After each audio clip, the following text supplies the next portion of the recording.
Hello students, कैसे हैं आप लोग। देखिए प्रीवियस लेक्चर्स में जो हम लोगों ने सीरीज लॉन्च की थी उसमें हमने प्रोबेबिलिटी के बारे में बताया था कि प्रोबेबिलिटी में एनडीए के एग्जाम में किस तरीके से क्वेश्चंस आ सकते हैं, क्या क्या चीज़ें हमको कवर करनी चाहिए और उसकी इंपॉर्टेंस। तो आज हम बात करेंगे स्टैट सेक्शंस की, क्योंकि कई लोगों ने कहा था कि स्टैट सेक्शंस भी आप बनाइए, तो स्टैट सेक्शन पर हम लोग आज बात करेंगे। तो प्रोबेबिलिटी और स्टैटिक्स दोनों मिला दें तो करीब ऑलमोस्ट 15 to 20 क्वेश्चंस आते हैं। तो एक बहुत बड़ा मेजर पोर्शन है प्रोबेबिलिटी और स्टैट्स मिला के, अराउंड 20 क्वेश्चंस आते हैं। तो टोटल आप लोग जानते हैं कि एग्जाम में 120 क्वेश्चन आते हैं। तो अगर हम 20 क्वेश्चंस की बात करें तो ये पूरा का पूरा मैथमेटिक्स का 1/6 पार्ट क्या करेगा, कवर करेगा। तो अगर हम लोग प्रोबेबिलिटी और स्टैट्स को बहुत अच्छे से कवर कर ले तो 1/6 पार्ट हमारा कवर हो जाएगा। प्रोबेबिलिटी के बारे में मैंने ऑलरेडी 4 लेक्चर्स की एक सीरीज बनाई थी जो आप लोगों ने देखी होगी। आज हम बात करेंगे स्टैट्स पर। तो आज हम बात करेंगे क्या क्या टॉपिक्स हम लोग स्टैट्स में पढ़ेंगे और क्या क्या इनमें से क्या क्या चीज़ें जरूरी हैं। तो देखिए सबसे पहले शुरू करते हैं, क्लासिफिकेशन ऑफ डेटा है। बेसिकली ये थ्योरेटिकल टाइप का है। इसमें डेटा के बारे में कि डेटा कितने तरीके के होते हैं, डेटा की हैंडलिंग हम कैसे करते हैं, ये सारी चीज़ें हम लोग डिस्कस करते हैं। और डिफरेंट सिनेरियो में किस तरीके से हम कौन सी कंडीशन में कौन सा तरीका हमारे लिए ज़्यादा बेनिफिशियल होगा उस डेटा को हैंडल करने के लिए। दूसरा तरीका हमारा है, दूसरा जो टॉपिक है वो है फ्रीक्वेंसी डिस्ट्रीब्यूशन ग्राफ। इसमें हम सारे ग्राफ्स के बारे में बात करेंगे, चाहे वो फ्रीक्वेंसी पॉलीगन हो, फ्रीक्वेंसी कर्व हो, पाई चार्ट्स हो, बार चार्ट हो, हिस्टोग्राम हो, इसके अलावा उगाइव हो, ये सारी चीज़ें हम लोग इसमें डिस्कस करेंगे। इसके अलावा इसका ग्राफिकल रिप्रेजेंटेशन, इनकी प्रॉपर्टीज और ये सारी चीज़ें हम लोग इसमें डिस्कस करेंगे। तीसरा जो इंपॉर्टेंट टॉपिक है वो है पैरामीटर ऑफ सेंट्रल टेंडेंसी। तो पैरामीटर ऑफ सेंट्रल टेंडेंसी के 3 पार्ट है, मीन, मीडियन और मोड। जिसमें से जो मीन पार्ट है, मीन पार्ट के 3 हिस्से, अर्थमेटिक मीन, ज्योमेट्रिक मीन और हार्मोनिक मीन। ये इंपॉर्टेंट है। मीन हर बार जरूर 1 या 2 क्वेश्चन मीन पार्ट से जरूर आते हैं, इसको बहुत अच्छे से प्रिपेयर करना है, क्योंकि मीन में स्पेशली अर्थमेटिक मीन से भी क्वेश्चंस आते हैं, ज्योमेट्रिक मीन से भी और हार्मोनिक मीन से।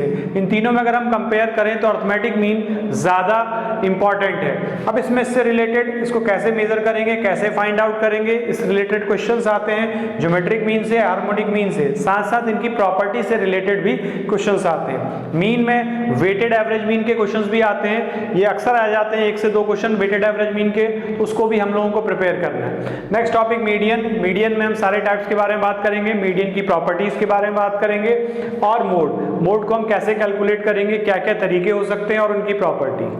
चौथा टॉपिक हमारा जो हम लोग कवर करेंगे वो है मेजर ऑफ डिस्पर्शन। इसमें हमारे 4 पॉइंट्स हैं, रेंज कवर करेंगे, क्वार्टाइल डेविएशन कवर करेंगे, मीन डेविएशन कवर करेंगे और स्टैंडर्ड डेविएशन। इसमें से मीन डेविएशन और स्टैंडर्ड डेविएशन इंपॉर्टेंट है, इसको हम बहुत अच्छे से तैयार करेंगे। नेक्स्ट हमारा टॉपिक है कोरिलेशन और रिग्रेशन। ये काफी इंपॉर्टेंट है, हर बार एग्जाम में इससे जरूर क्वेश्चन आते हैं, चाहे वो कोरिलेशन हो चाहे रिग्रेशन हो। कोरिलेशन में कोरिलेशन कोफिशिएंट बहुत इंपॉर्टेंट है, इसकी प्रॉपर्टीज में से अक्सर क्वेश्चंस वही पुराने आ जाते हैं। तो कोरिलेशन कोफिशिएंट की प्रॉपर्टीज कैलकुलेट हमको याद होनी चाहिए, कोरिलेशन कोफिशिएंट हम कैसे कैलकुलेट करेंगे ये पता होना चाहिए। इसके बाद बात करेंगे रिग्रेशन की। तो regression is also one of the important topic of statistic, जो एनडीए के एग्जाम में अक्सर पूछा जाता है। तो रिग्रेशन में रिग्रेशन एनालिसिस बात करेंगे, इसके अलावा लाइंस की बात करेंगे, 2 लाइंस के बीच का एंगल के लिए क्या कंडीशन होगी, और इनकी प्रॉपर्टीज के बारे में बात करेंगे।